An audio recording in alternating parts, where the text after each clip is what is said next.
good now? All right, 7 o'clock. My name is David Freese, the mayor of Tonganoxie. Call this meeting to order. Mr. Porter, would you please call the roll? Mr. Hempel. Here. Mr. Dale. Here. Ms. Stevens. Here. Mr. Donnelly. Here. Ms. McCutcheon. Here. All present, Mayor. Thank you. Thank you. Next item on our agenda is the Pledge of Allegiance. If you'd care to stand and join us, I'd appreciate it. Right over here in the corner. I pledge allegiance to the flag of the United States of America, to the republic for which it stands, one nation, under God, indivisible, with liberty and justice for all. Thank you, everyone. Next item on the agenda is approval of minutes. Assuming everyone's read through them, are there questions or is there a motion? Mr. Mayor, I will make a motion to approve the minutes. Thank you, Ms. Stevens. Is there a second? I will second that. Thank you, Mr. Dale. It's been moved and seconded. All in favor, say aye. Aye. We could do that now, right? Yeah, I think we can. Thank you. Yeah, good. All right. Motion passes. Any opposed? Motion passes. Item 3 is the consent agenda. The review of our bill and payments. Mr. Brakovich, is there anything unusual we should look at this month?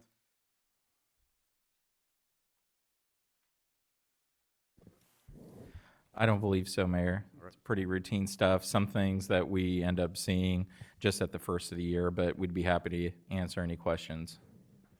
Are there any questions, or is there a motion to approve?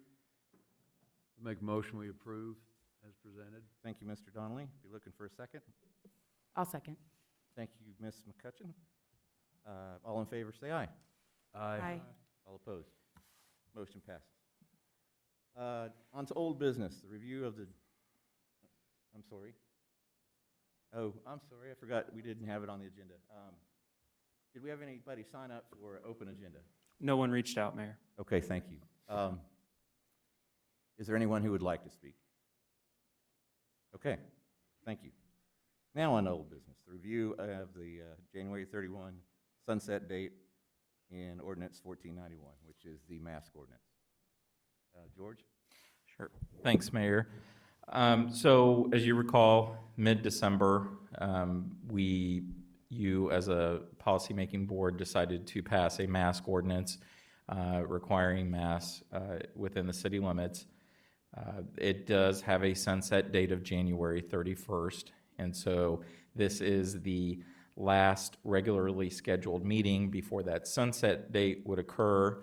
And for those that aren't familiar, may not remember, the way the ordinances work is after you pass that or adopt that as a governing body, we have to actually publish that, and then upon publication, it comes into code for us. So that's why we're bringing it forward tonight for discussion. We did have a chance to reach out to the other two communities. I talked to my colleagues in Lansing and the city of Leavenworth. They also, their original ordinances had sunset dates. They will be considering extending those within this week. I believe both cities have a meeting this week to discuss it. There's been input from the public health officer or the county public health officer. I did not speak to him directly, but the other city shared that the recommendation from his office was a 30-day extension. I believe that factors in to how the vaccine will be made available and how that schedules in and eventually becomes available to the general public. So, but I think we are the first ones to reconsider where we are with it. I know Anna Kerslick, the city attorney, is on the phone as well. She's done some research. You know, from a staff perspective, the only thing I'll say is it's pretty staggering, again, to look at the numbers. You know, when we originally passed this in mid-December to where we are today, there's been an additional 105,000 deaths nationally. The number of positive cases has grown by 7 million in the country. And so I think there's still, the needle's still moving in the wrong direction. And so again, but those are numbers, and they're useful in some capacity. But that's kind of the extent of the research we've done. And I think, again, just like was in mid-December, it comes down to a policy level discussion and decision from you as a governing body. Okay, council, any discussion? I'd like to ask Chief Lawson for his input on everything that's gone on since it was instituted with the police department. Sure. Chief, are you able to? Sure. Tell you? Thank you, sir. And Mr. Dale specifically, I'm sorry, I heard that you wanted to hear from me. I didn't hear the rest. I'm sorry. Just from the perspective of how people are following it, what kind of citations, numbers-wise? Sure. Of course, I'm throwing you on No, the no, spot, no, no. but It's completely any fine. data you can share. It's a pretty easy response, sir. We have had no calls for service on that.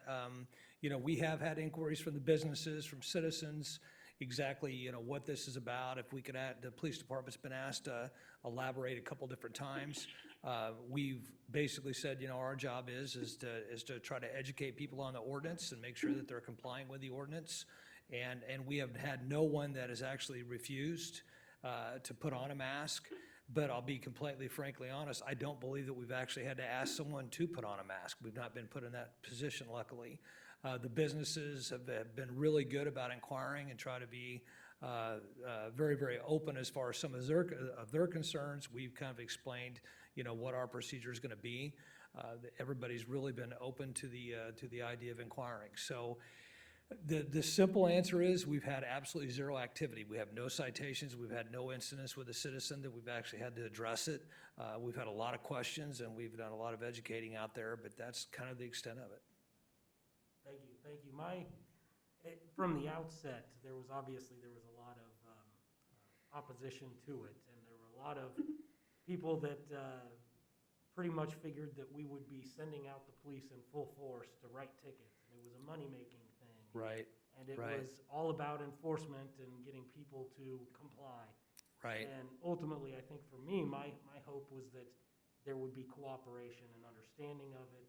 And I certainly hope that here, after the however many days, 45 days that we will have had it in place, that people have understood that, it's not trying to force masks onto people. So Yes, sir. I'm Yes, sir. glad to hear, the nice, polite cooperation with everything. Right, and the officers have, given me a lot of positive feedback as far as everyone that has asked. We've had no one that has tried to be kind of belligerent or disrespectful. Anyone who's asked really wants educated and really kind of wants to know the parameters of the rule and how we intend to enforce it. And so it's not been a negative experience for us thus far, as far as enforcement. Thank you, Chief. Appreciate Thank it. you very much. Are there any more, is there any more discussion or direction you'd like to make? What do you think? Well, I'll just make a general comment. I've been in 4 businesses over the last weekend, and it's 50-50 if they have masks on or not. I wear mine. There are quite a few that don't.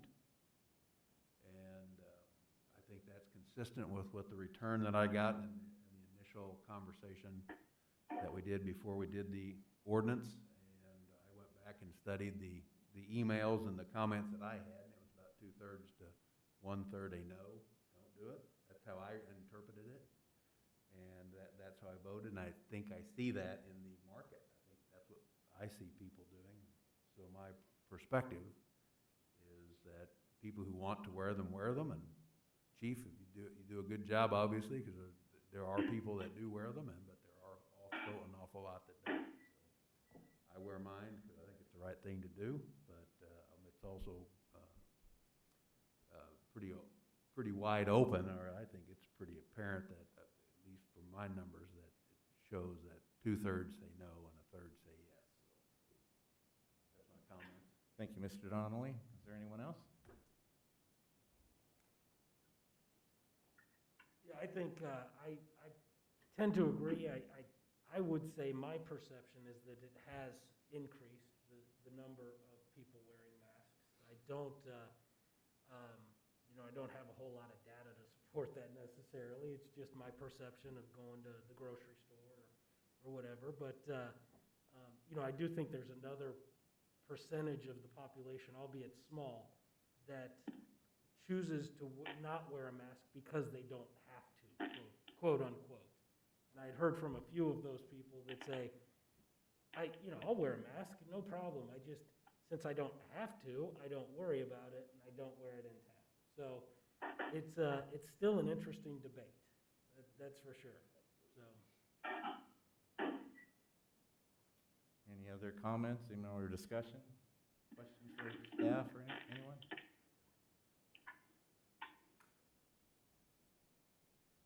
Like Chris was saying, that it's the ordinance and not everybody follows it, but I think all of our ordinances and laws are aspirational. We have speed limits because we think that people are going to aspire to follow them. We hope so, right? We want people to wear their seatbelts. That's why we have a seatbelt law. It's there for a reason. Same with the mask ordinance. So even not everybody's following it. We have it there because we've made a statement that we feel like it's based on safety and it's for community safety. We know that seatbelt laws are there not just for the driver, but for the other people in the vehicle and the other vehicles. Same for speed limits. So that would be along the lines of what Chris has said about compliance, is that I'm glad that we have an ordinance in this regard that is aspirational and focused on safety. So if we wouldn't have to do anything, it would just expire. If we had a motion for an end date or, say, case count goes down 14 days in a row or something like that, that could be the sunset, or we could just let it expire. It's up to you guys. Is there a motion? Are there any discussion? Mayor, can I just throw in a quick housekeeping note? So we've got some folks monitoring for sound, since this is our first night doing it this way. You'll have to, if we're not speaking to where the mic is at least picking up a portion of it, of your, what you're saying, it's not translating well. So those mics all have some play in them, so you don't have to lean all the way forward, just get into a comfortable position. But try to make sure that it's at least picking up your voice at some level, please. Thank you. Thank you, sir. Back to a motion or if you guys want to just let it die. What do we want to do? I think the case counts sunset is a little bit difficult. And I brought up a while back that maybe if we had sort of a sunrise date of 50 active cases, then it would become, an ordinance. It would then be put into place. But, thinking about that more, we get results from the county of active cases, and we get new positives since the last date of reporting. And those numbers kind of, they help, but they don't necessarily reflect the picture of really what's happening. So I think they're tough to really guide. Plus, it comes in every other day and then not on holidays, and so we haven't seen anything from Friday, so it's hard to track a declining case like that. But I do think the numbers have been positive, in that the number of active cases were up near 50 when we put this thing in place, and they've gone down to as low as 9. They've trended back up since New Year's to, I think, 33 was the last report on Friday. But they've never blown up like we had certainly some had expected. So that's a positive deal. Well, I feel like, again, masks are a low-cost, very low-tech strategy to bring the citizens of Tonganoxie together during a pandemic, something we can all do. And it's very pragmatic. It's a good idea. Since it's been implemented, nobody has burst into flames on the spot from wearing a mask. I'd like to make a motion that we extend the policy by 60 days. We talk about the vaccination being rolled out. I work at a school. I just received an email today that maybe by the end of February, as a frontline school worker, that I may be on the list by the end of February. So I think 60 more days, we'll give more time for the vaccinations to realistically reach the population of those most vulnerable. And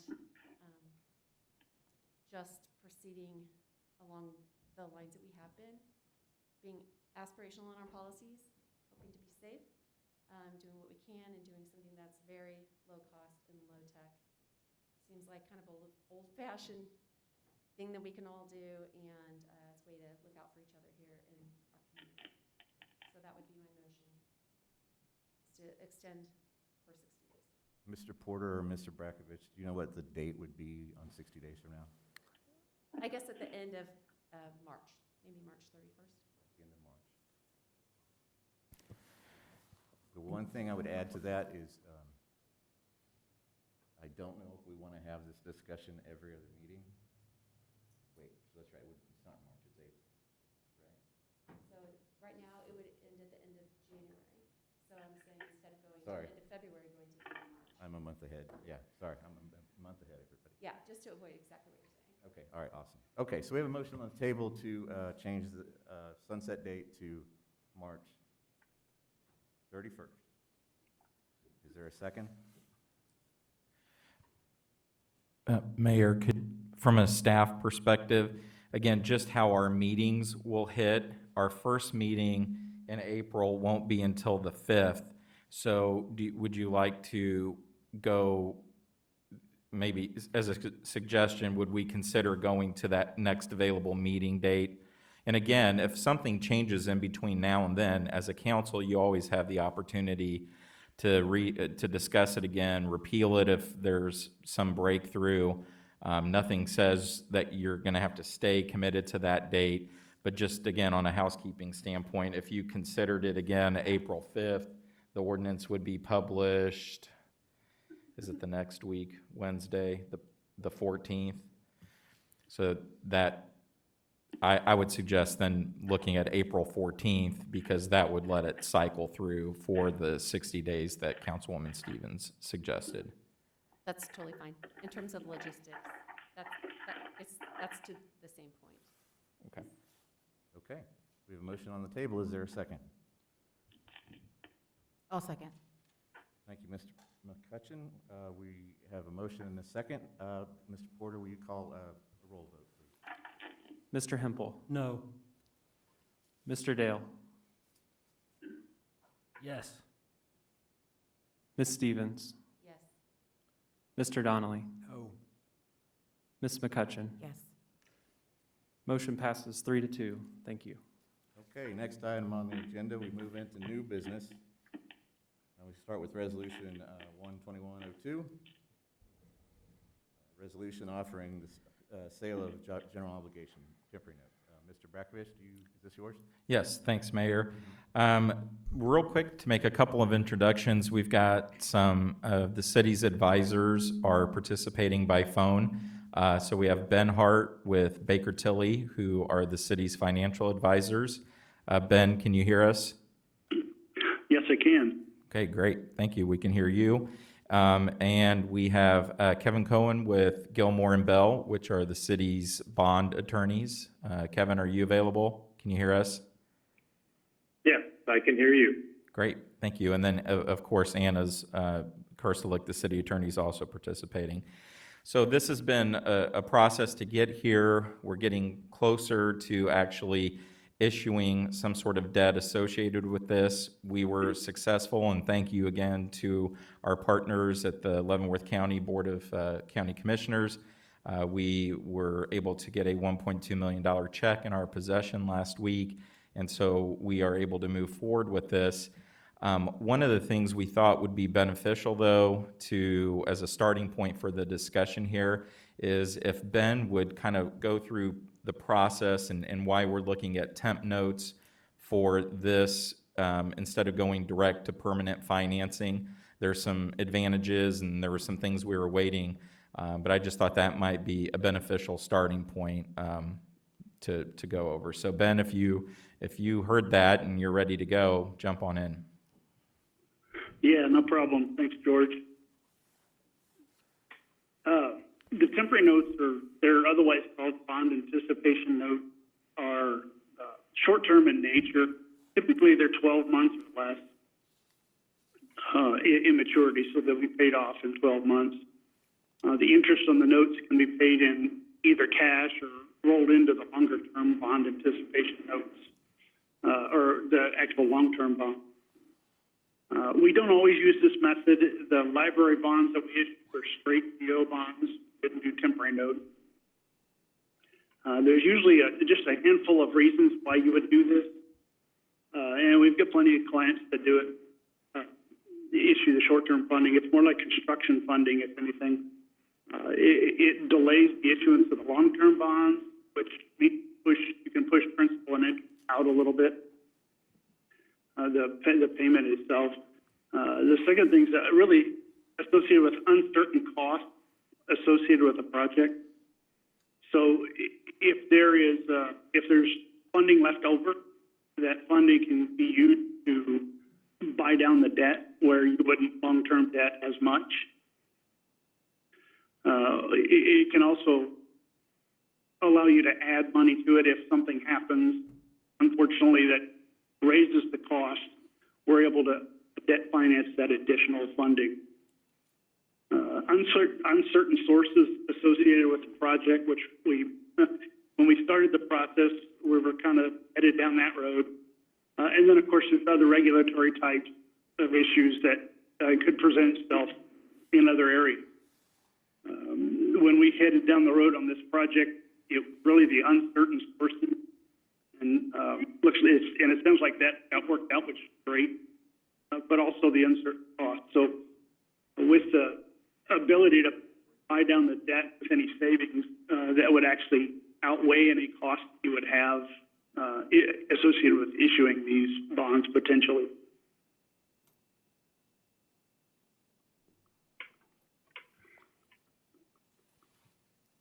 Okay, thank you, Ben. Does anyone on the city council have questions for the financial advisors related to that piece? Yeah, I do. I do have a couple of questions. The first, that obviously the city's used these numerous times in the past, and this council has, and I know others have.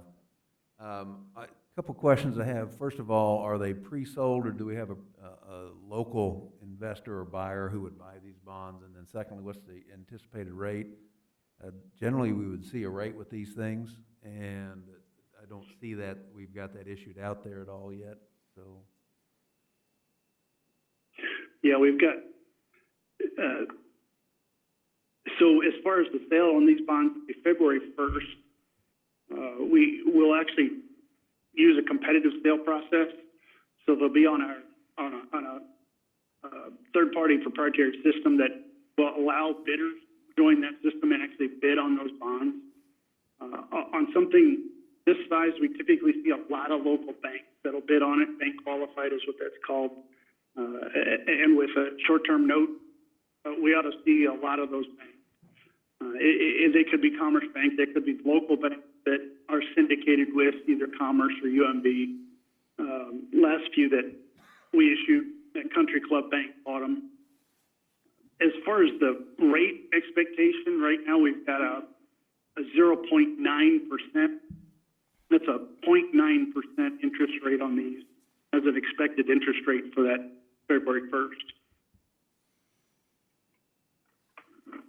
so if we see a 2% rate or something that's out of the norm, what would we do with that if that's the best, if we're going to public bid with that?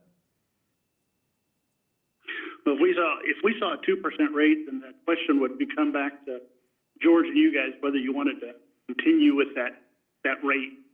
You've always got the ability to reject bids. It's our job as your financial advisors trying to nail down that rate, that interest rate as close as possible to the sale date. Based on experience we go through and we see in the market every day. Okay, as long as we have the opportunity to take a look at it. Okay, thank you. Yeah. Are there any more questions? Do you have someone else on the line that wanted to speak, George? Well, we've got Kevin with Gilmore and Bell, who are our bond counsel, and they're the ones that drafted all of the documents and are kind of shepherding us through that part of the process. I don't think that there's anything out of the ordinary about process here, but I'm sure Kevin would be happy to answer any questions. Council, do you have any questions? Yeah, Go ahead. Go ahead, sir.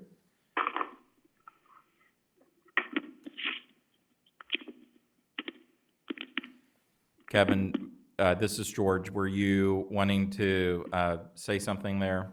We picked up. Yeah, sorry. That's okay. I was just going to add that the resolution which you have before you is pretty short, and it's fairly simple, and we call it our sale resolution that simply recites that the governing body has taken action to authorize the project and bonds for the project. So you're authorized, and now you want to direct your financial advisor, bond counsel, city manager, assistant city manager to go do the things necessary to sell these notes and bring the results back to you. So all of the intervening steps between tonight and back to you with results of the sale are really what the purpose of the resolution is. It's just to authorize those necessary things to be done. So that's all I had, and again, you can see it's a fairly short and simple resolution. Okay, thank you, Kevin. Mr. Mayor, one last question. And as we, and having approved these in the prior council and dealt with them quite often, the cost of issuance of this and the cost of issuance of the bonds to clear these things out down the road whenever we are ready to float the bonds, how does that compare to just a regular cost of a bond issue and a little bit of a delay because we would take time? What would that look like, George? If I heard you right, it was around the cost of issuance between the temporary note and the long-term bond issue. Yes. Correct. Yeah, so the cost of issuance on the temporary notes are going to usually be quite a bit smaller, anywhere from 1 to 1.5% of the actual par. When you go to long-term bonds, they can be higher initially. And I think my point was that this may be a little bit of a higher overall cost in the long term because we're paying for this cost up front, and then we're going to pay for the bond issuing again. So I want to make sure that everybody understands that. This is slightly higher, but it pulls the process forward X number of months. Yes. I want to make sure that's on the table. Okay. Yeah, you would be correct. All right, council, do you have any questions or do you have any discussion at this point? I have one question, Mayor. Yes, sir. What is the total amount of bonds that we're gonna go for? Did we? Mr. Hempel, the maximum value of the principal for the project coming from debt is $975,000.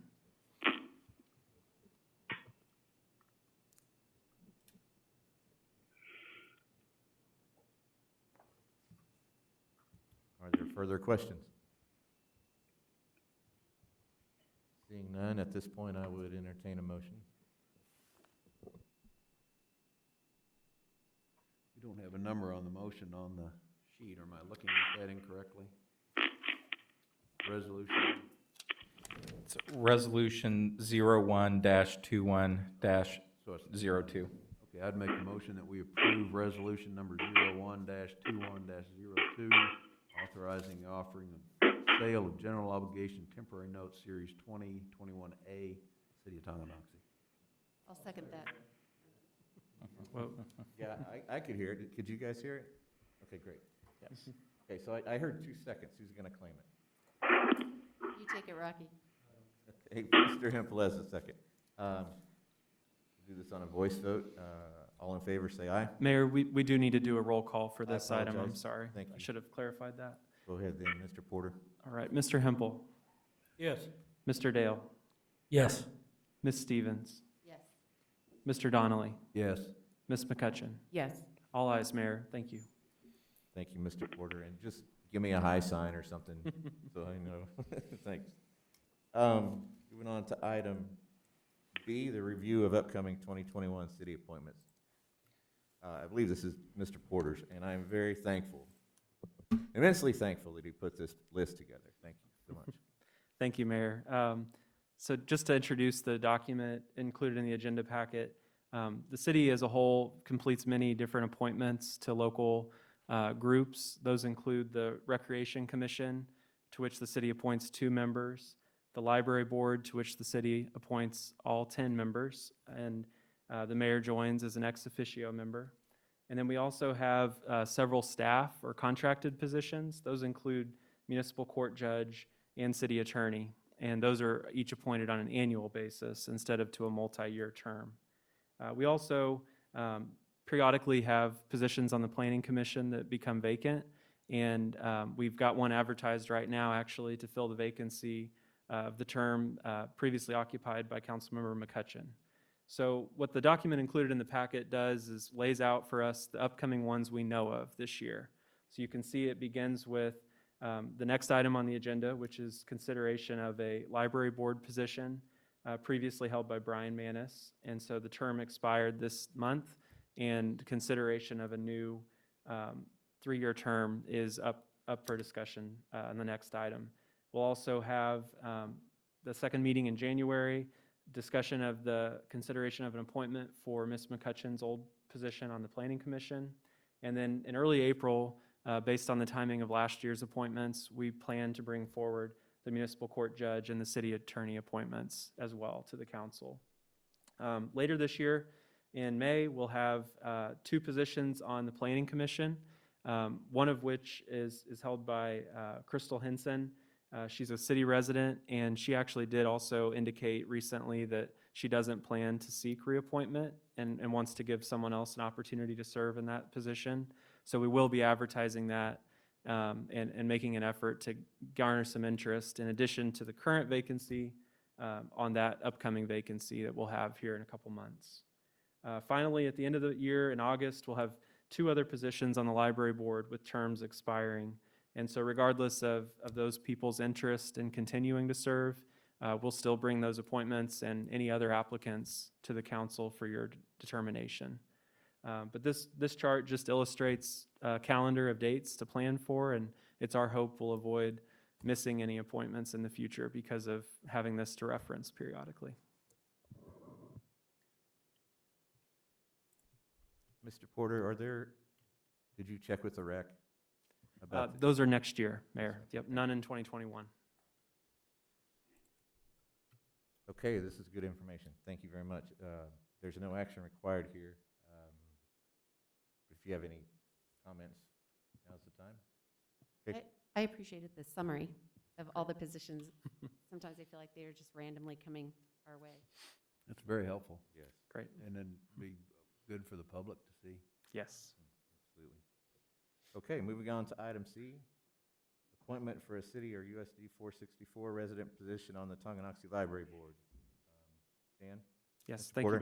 Mayor. The agenda statement includes a brief summary of the process to date, but just to recap, last week we received a recommendation from the library board to consider the appointment of Christopher Ray, I'm not sure how to pronounce. Ray, thank you, Ray.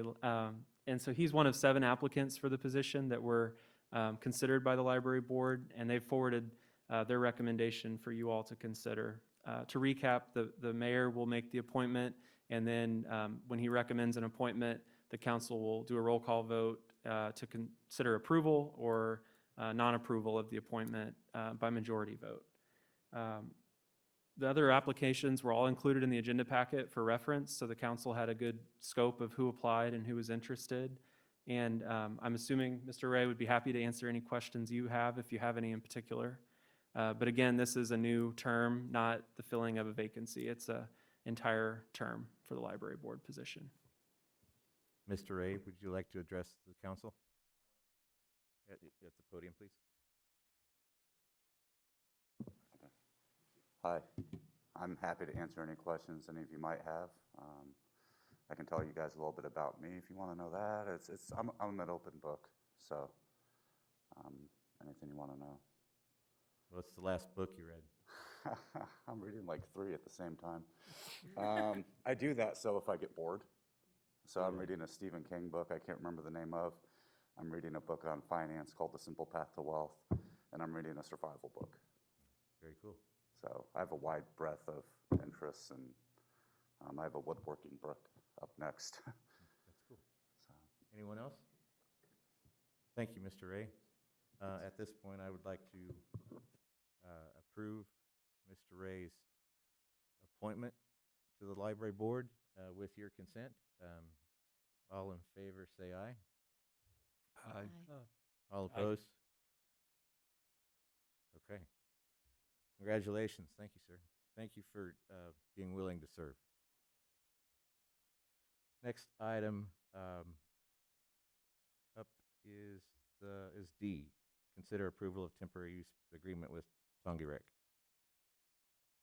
George, or Mr. Porter. Yes, thank you, Mayor.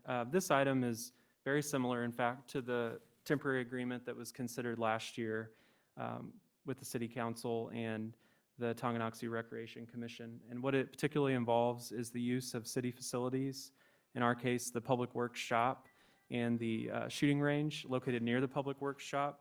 And that's for 2 classes that the Rec Commission programs annually for Kansas hunter safety education. And so a small group and a smaller group than most years, both last year and this year, is scheduled to attend. It's an invite only, so it's not a large group of people, larger than the space can handle.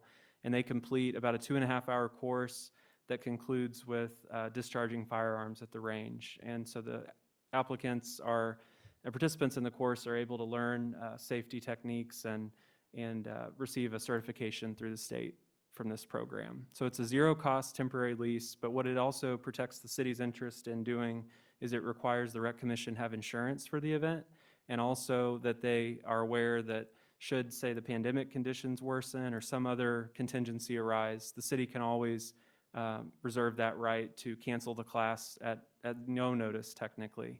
So it empowers us as the property owner to control what happens at the issuance. You'll notice in the agreement, the March 6th date is known for the spring course, but there's a blank for the fall. They anticipate it will happen between September and November, but they don't yet have a final date, and so they've asked that we just write that in when that's known and confirmed, if the council's open to that. We checked with our public works staff too, and because it happens on a Saturday, they don't have any foreseen conflicts during those months or the March 6th date. I'm happy to answer any questions you might have. Just off the top of your head, how many did they have last year? I think they have 10 slots that they accommodate. And they filled it? And last fall they filled it, but they actually have trouble with some no-shows due to the pandemic. So they're hoping this year they can keep them in. They said they had a lot of leftover pizza last time. So.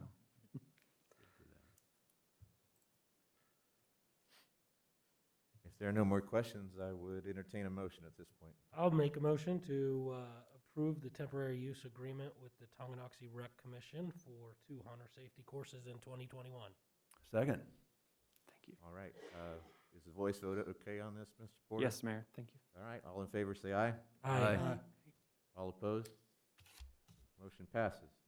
Next up is item D, discussion of the luxury RV park development. Mr. Rakovich, I think that's yours. I'll pull it up. Yep. Thanks, Mayor. From a staff perspective, we wanted to bring this item back before you for consideration on some policy direction. This project has been around for a while. We did take it back to the Planning Commission at their meeting earlier this month because that's where the project originated with some of the approvals.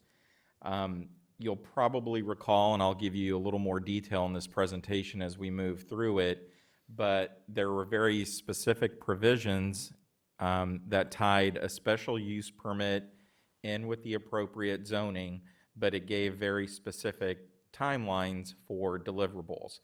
I'll tell you in advance that we're beyond those timelines, and that first level of deliverables has not been met. So moving on to the next slide, that's all right. So we've got, again, just to situate you on the site, it is currently within city limits. You see it's about a 154-acre site. The plat that's submitted here is the preliminary plat that was submitted for it. And basically what it did is it converted those tracts that are identified, those were the commercial retail lots, and then the balance of the property was reserved for the RV park itself. Next slide. Good. And so what we had in terms of the original was actually initially this project came before the city and the planning commission in 2016, and that preliminary plat was approved in October of 16. So that kind of predates staff, or your current staff here. Shortly thereafter, there was a discussion because those preliminary plats are good for about a year. The same group reapproached the city, and we had conversations with them and extended that original preliminary plat for another year to give them an opportunity to work on the project. As things came together, the Planning Commission then held public hearings, again, for the rezoning and the special use permit on April 5th, 2018. And that was a fairly contentious meeting at the Planning Commission. A lot of the neighbors that live in the area, a lot of them are on the other side of 2440, were in opposition to this. But it did advance from Planning Commission. It came to City Council then on May 7th, again, 2018, to consider the zoning and the special use permit. Again, it was another fairly contentious meeting, and I think some of you may have been there for that. But the items did get approval to advance, and again, there were some time frames restricted to that. And I believe the next slide we'd attempt to illustrate how that worked. So again, the city's focus was to tie the rezoning and the special use permit together, because one of the concerns from the neighbors is, why would you just go rezone those parcels as commercial on 2440 without having this project really spur the need for commercial property? And so what I've highlighted here is comments from the staff approvals, or the staff recommendations, and ultimately what was approved, that the RV resort gained a special use permit, and that the special use permit, though, was tied into the rezoning, and they had to advance certain phases of the plan to, the biggest one was the final platting and completion of all engineering had to happen within 2 years. So again, remember the dates that we talked about initially there, they were on that previous slide. It was the May 7th, 2018 meeting, so a 2-year window put that due to us in May of 2020. Next slide, Dan. So the communication we had with the developers. Well, when we were originally, we extended that original preliminary plat. After that, we had a meeting in December of 2017 with the development team to discuss what that would entail and what were the changes that they were going to propose. So a new preliminary plat, zoning conditions, design guidelines, design criteria. And at that time, the development team included some local folks, the Kane brothers, who have a event venue here in town, Zach Stoltenberg, who was serving at the time on the Planning Commission, but it was the planning firm he worked for was retained by this group, and so he served as a coordinator, project coordinator for this. And they had some other partners. Bud Penner was a gentleman that was really associated with the Kansas City luxury or recreational vehicle company. And so we met with them. They had clear direction on how to advance. In November then of 2018, after the approvals were obtained, they came back to the city and requested a meeting because they had some new development partners. And what they had done is introduce some capital partners. It was a small group out of Austin, Texas, some venture capitalists, And they did have capital they could infuse into the project. They really, other than owning an RV, they didn't have a lot of experience in managing a facility like this. But they were key or a vital component in terms of using their capital to ultimately gain financing to get this project moved forward. Another whole year kind of came and went, and November 15 of 2019, I happened to run into one of the development team members prior to that at a different event and inquired about the project and suggested that I would send him an email to kind of circle back to this and follow up to see where they were. The developer received the email, responded almost immediately that the project's current schedule would be in compliance. They would have everything delivered per the SUP or special use permit requirements in May. And so we thought we were chugging along towards that. In April then of 2020, we received an email from a gentleman identifying himself as an attorney for the developers who had not been part of any of the previous discussions, but was indeed representing the developers.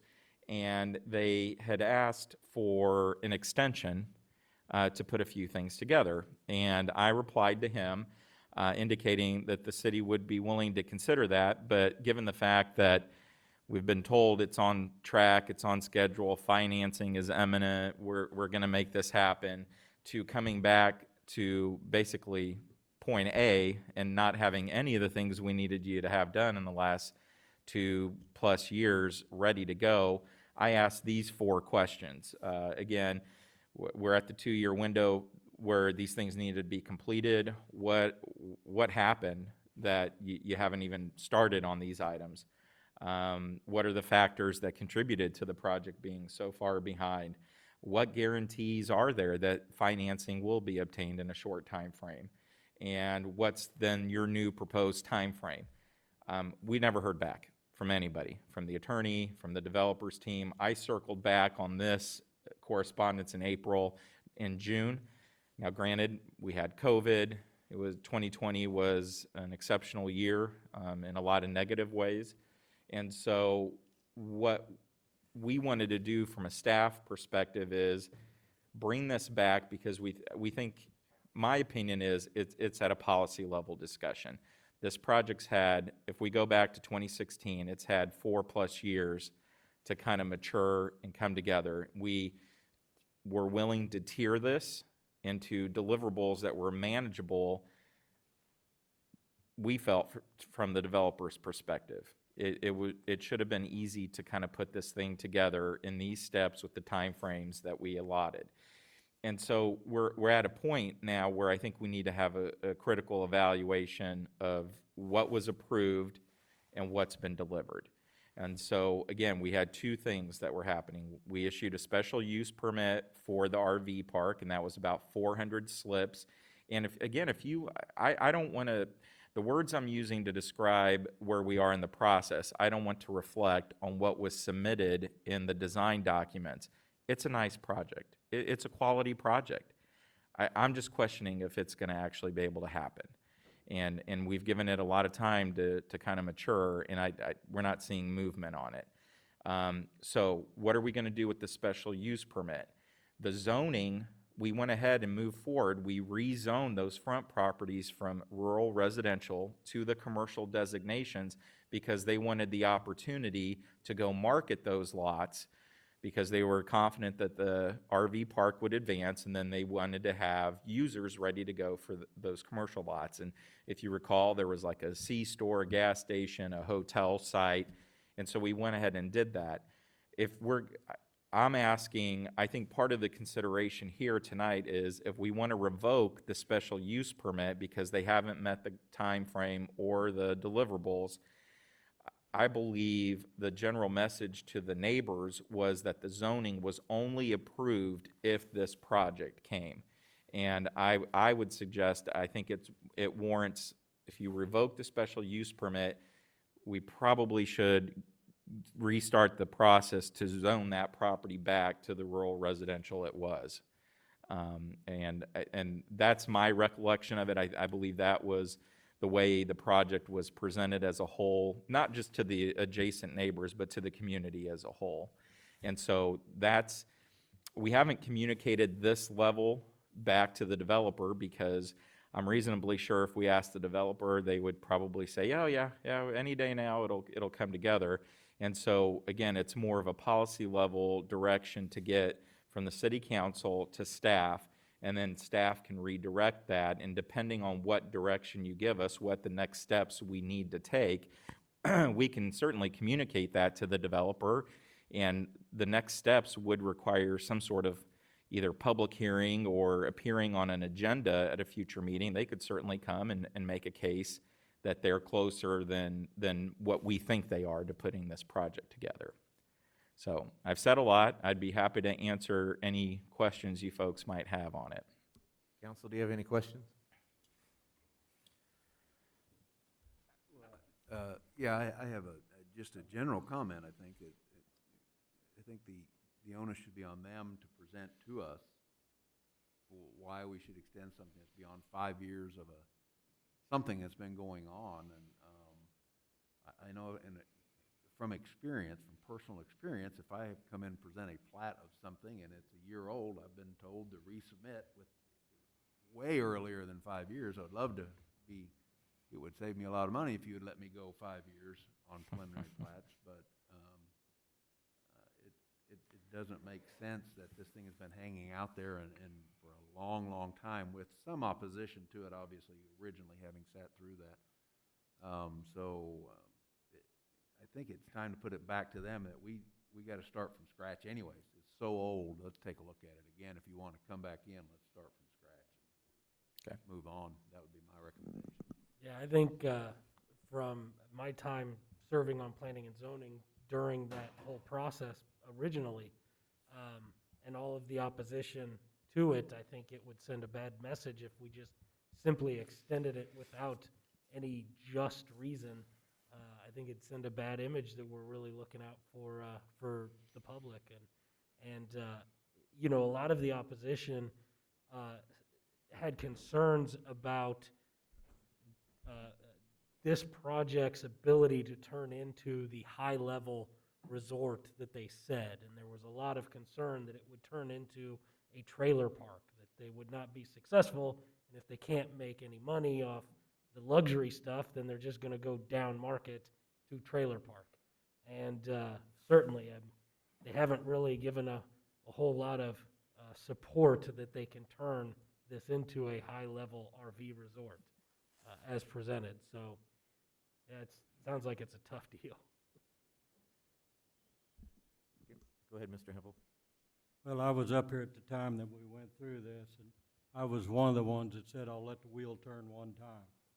I think the wheel has turned, and it's not been in the project's favor.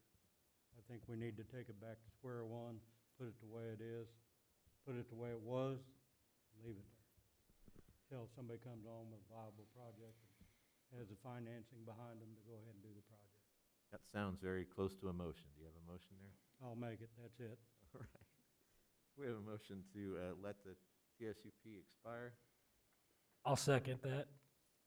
Do you need anything more on that, Mr. Brakovich or Mr. Porter? Well, I think just so we're clear on the record, and Anna, if I'm off base on this, feel free to jump in.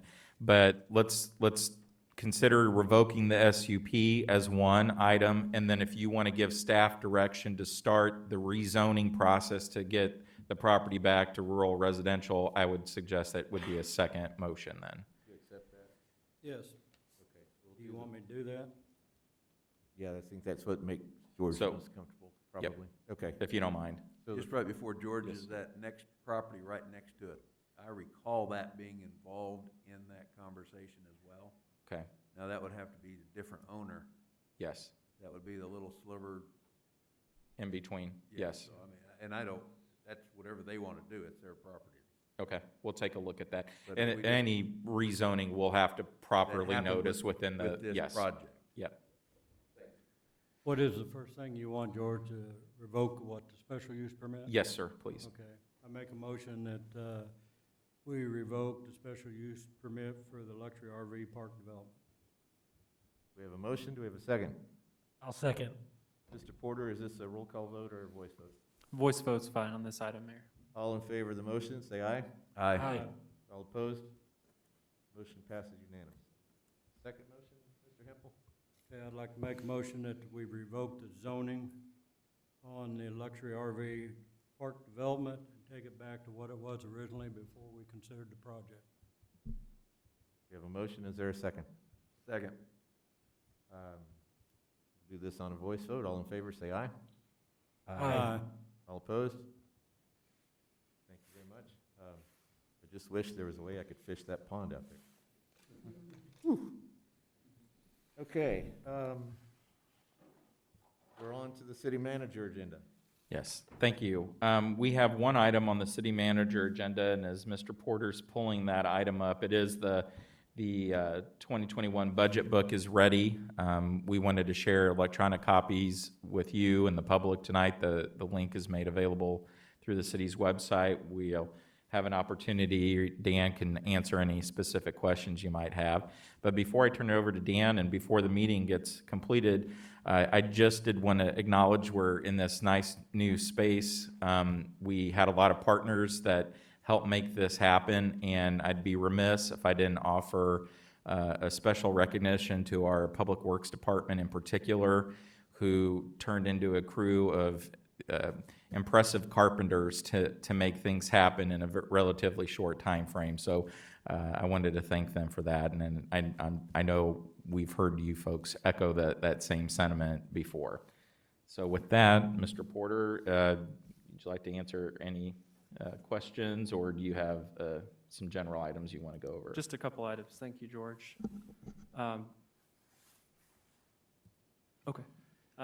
So just to give a quick overview, the 2021 budget book is available on the city's website, and I can briefly navigate there to show everyone where it can be located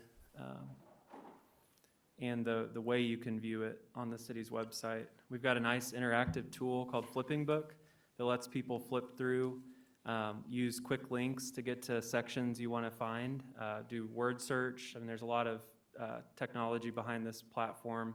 It also gives us viewership information. So one thing we'd like to do year by year is compare page views and show you trends about that. And so hopefully when we start discussions of the 2022 budget development, we can highlight the levels of interest we've seen from the public at large in this document.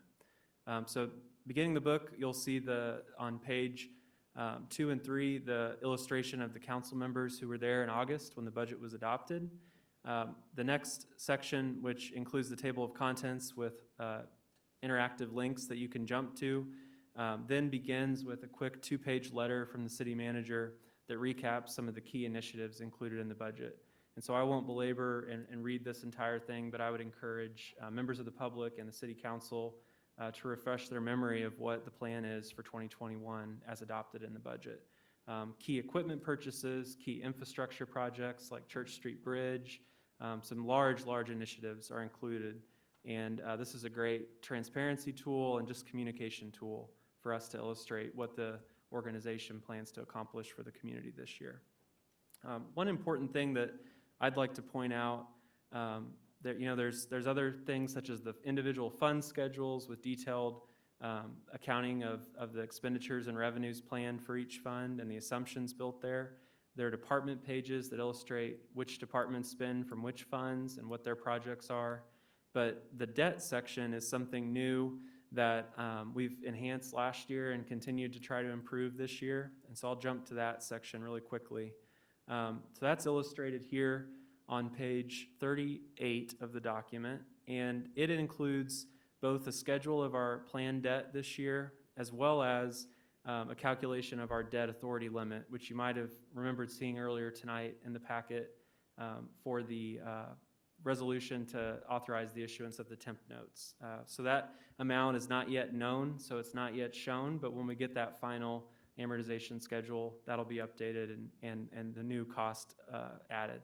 Our debt limit is shown, and you can see that we have over $10 million in authority to issue GO bond debt that counts against the debt limit set by state statute.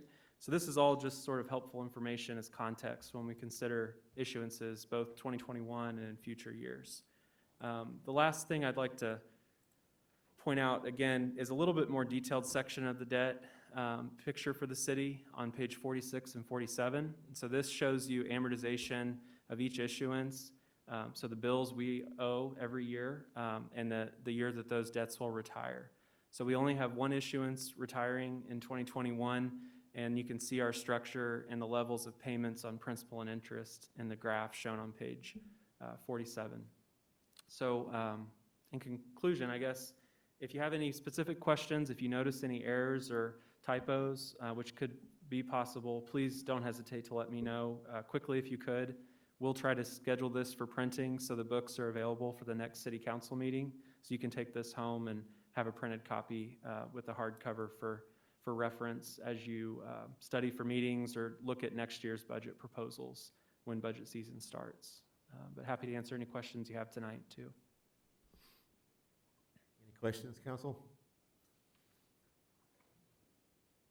Okay, well done. I can't wait to see the rest of it. Is that everything for the city manager's agenda? Yes, Mayor. All right, thank you. Moving on to the city attorney agenda. I'm sorry. Anna, do you have anything for us? This is Anna Kersel, if you can hear me okay. I don't have any items. Anna, I have a question. What's the process for appointing mayor pro tem and city council president? It is a selection process. Mayor, I can send you the, it's not really a selection process. It's your designation. I can send you the applicable code provision.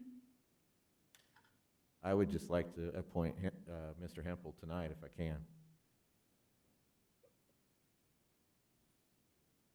Anna, is that okay? And I apologize, but I'm not hearing your guys' microphones very apologize. well. So George or Dan, if you could repeat if there's something I need to address. Anna, I would like to reappoint Mr. Hempel as mayor pro tem. Oh, okay. That's all that's needed. Okay, thank you. Thank you.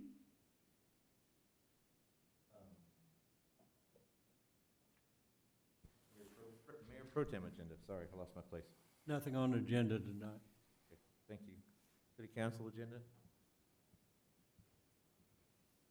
Just to keep informed with everything else, I would like for council to select a council president, so that there's a spokesperson for council.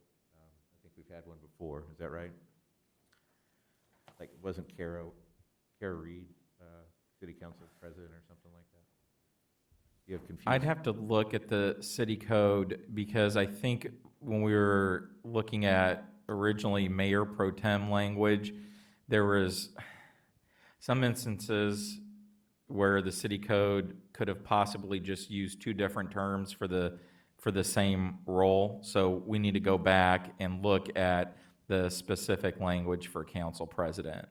I wasn't aware that might have been a discussion item tonight, so I apologize for not being prepared, but we'll take a look at that and we can advise you as soon as the next meeting. Mr. Brackovich, Hey, this is Anna Kerslich. I just want to let you guys know there is no council president. That's what the mayor pro tem role is in Tonganoxie. thank you. My mistake. I misunderstood something. And George, that's all on me for not saying anything to you about it. I apologize. Oh, no worries. City council agenda, no? I'd like to.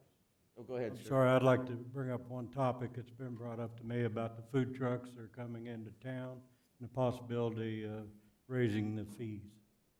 I've had a lot of people with discussions that if they're gonna come in town and sell here, we need to raise the fees. What is the fee? I don't know what the fee is. We offer a couple of options. There's like a daily one or an annual. Dan is pulling them up. Neither is onerous from my memory of it, but There was a time when it was cost prohibitive, and for people to have them in town for events or to have them in conjunction with, I don't, just other happenings, that it was ridiculously prohibitive. And so at the time, other people went to the city council at the time and got them to a lower rate so they would be more manageable, to make it more welcoming, because people tend to like a little bit of variety and like to have food trucks. Mayor, one of the things I thought about also, possibility of having a rate for, say, events that aren't taxed or tax exempt organizations, and then another set for people that are just coming into town and selling food. Because we're at this point now, if we're gonna be under mass ordinance for another 60 days, we need to protect our local businesses. I agree. Staff, could staff bring a proposal together for that? Something that also would, and I think Rocky said this, encompass special fees for events, or a different fee for if you're just coming to town. But I do have a question. Does the sales tax from those sales come to us, or does it go to wherever they're from? Comes to us, right? It comes to us, Mayor. Yes, the daily fee right now is set at $10 per day. The monthly permit cost is $50 to cover within a month period. And then the annual permit for businesses that may come with a mobile truck, say, throughout the year, that is a $100 fee, which includes the $50 cost of the business license that's required for that sale. All right, I think that'll be a good discussion. I think that's good. Okay. And if I may, we talked, probably a month and a half ago about signage in front of storefronts, allowing some temporary parking to allow for delivery or for, someone getting some documents signed without needing a customer to come inside. I'd like to continue that and see if there's any way along the same lines of protecting our businesses here during the pandemic time. So if anyone has any issues with it, I'd like to maybe see some proposal from staff as well while you're working on the fees deal. Sure, and we have done some initial or preliminary research on that. It's not really accounted for in our city code, so we have to revert back to the standard traffic ordinance, which we, as a side note, we still need to advance and adopt the most recent version. But even within there's nothing that specifically prohibits that. We've taken a look at some of the other communities that have made some changes. Lawrence, since they're a neighboring one, their changes on Mass Street were more of a planning regulation in terms of how they could use the sidewalks as opposed to reconstructing the parking spaces, but they also are metered parking spaces as opposed to free public parking. So I could say at this point, it would be very difficult to enforce from the PD's standpoint in terms of writing a citation, but that doesn't mean we can't be open to it as a concept and allow for businesses to designate a one spot or a space for curbside service, again, if that's something that their business delivers on. If it's a pickup drop-off point, if it's 2, 3, 5 minute parking, that kind of stuff, perhaps we can at least allow them to put a sign up that designates that area. But again, it's going to be one of those things where we're asking people to honor that without really having any teeth in a code or traffic ordinance that would allow us to enforce that in any capacity. So I'm sorry we didn't have anything more formal tonight, but we had been doing a lot of the legwork and background, and we'll tidy that up and present it in a little better fashion at the next meeting. Thank you. And Rocky, I don't disagree. I want to support our local restaurants as well. But I know one day I saw the Mad Greek here, and there isn't a Greek restaurant in town. And it's that kind of example, or that fish truck. And my mom talks about when somebody comes here and sells fish in some parking lot, she gets all excited. I mean, it's those kinds of things that, we don't have that here. And I think that that's something that it's one of those, it's not really an amenity for a community, but it's something that gets community members excited. It's a diversion, especially now. People are, but I love our restaurants that we have, and I want people to support them. just as much as every once in a while, it's kind of fun to have something different and new. So I wouldn't want to have the cost so high that it would be prohibitive for some of those other things to happen. And I think there's a happy compromise in there somewhere. We just need to kind of discuss it and see where it's at. Sure. Because it does hurt the businesses. And some of the businesses will tell you that it hurts them. I can eat 2 dinners, you know this. Me too. Okay, Mayor agenda, I have nothing under information and communications. You have something here. Go ahead. Sure. I don't think he is. Mayor, this report is provided by the police chief each year. Last year, it was presented in early 2020 for the city council's consideration. The city code requires for a special fund called the Law Enforcement Trust Fund that receives revenue from a very specific set of circumstances, such as a drug asset seizure or a specific other tax at the state level that's then remitted to the city. Those funds don't usually accumulate to a significant level. We're actually ending 2020 at over $7,000, which is more than in years past when it was probably half that or less. And so the police chief has the authority to spend those funds by state statute. He has indicated in his report that an expense of $1,785 was included last year. That was for ballistic shield helmets that are an applicable cost from that fund. And so this report just illustrates fund balance levels. And I think that's the intent of the city code that requires it to be shown to the council. Because the chief has that discretion to spend those funds down to zero, there's an accounting each year of what he spent and what it was for. So happy to answer any questions too, but Chief Lawson could also be contacted if he had questions about plans for this year or anything like that. Okay, any questions or discussion? I want to thank both of our audience for showing up tonight. I appreciate it. That's fantastic. It's good to see people. And with that, I will accept a motion to adjourn. So moved. Second. All in favor, say aye. Aye. All right, thank you. Good to see y'all. Much better. And outstanding place to have a meeting It is. after all those years and that little old 100-year-old building.